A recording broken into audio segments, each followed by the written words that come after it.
आणि धनु तुला आठवतं का ग? उन्हाळ्याच्या सुट्टीत गमेला भर आंबट एकटीच खायचीस. दोन्ही हात तुझे असे आंब्याच्या रसानं भरलेलं असायचं. आणि राजू तू हिला लदे आंबा म्हणून चिडवायचीस. आठवतं का ग तुम्हाला हे समजा? माझ्याकडे याच आठवणी होत्या तुमच्या. याच आठवणीवर जगत होते मी.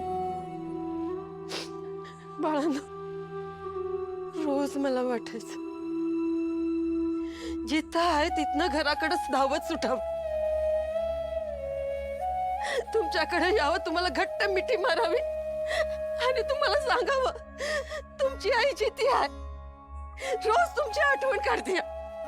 तुम्ही मला विसरू नका, तुम्ही मला माझ्या आठवणीतून काढू नका. तुमच्या समोर यायचं म्हणलं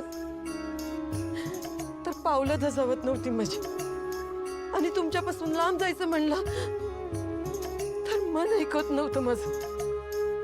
म्हणून लांब राहून डोळे भरून बघत होते मी तुम्हाला.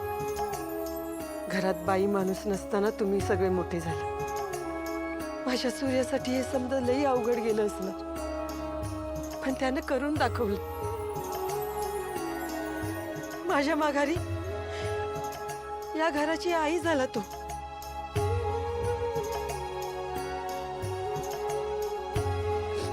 माझ्या लेकरा,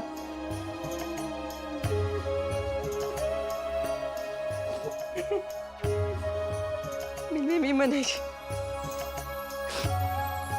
माझ्या लेकराचे हात किती मऊ आहे. असं वाटतं असं गालावरून फिरवत राहावं. या हातावर कधी जखमा होऊ नये, कधी सुरकुत्या पडू नये असं वाटायचं. पण लेकरा, तुझ्या या हातावर जबाबदारीच्या कष्टाच्या या रखरखीत रेषा इतक्या लवकर उमटतात असं वाटलं नव्हतं. तुला तुझं बालपण सोडून तुझ्या बहिणींसाठी, या घरासाठी एवढ्या लवकर मोठं व्हावं लागेल असं वाटलं नव्हतं लेकरं. पण मी आता आलीये ना, आता तुला असल्या कुठल्याच कष्टात पडू द्यायची नाही. तुमच्या सगळ्यांच्या वाट्याच्या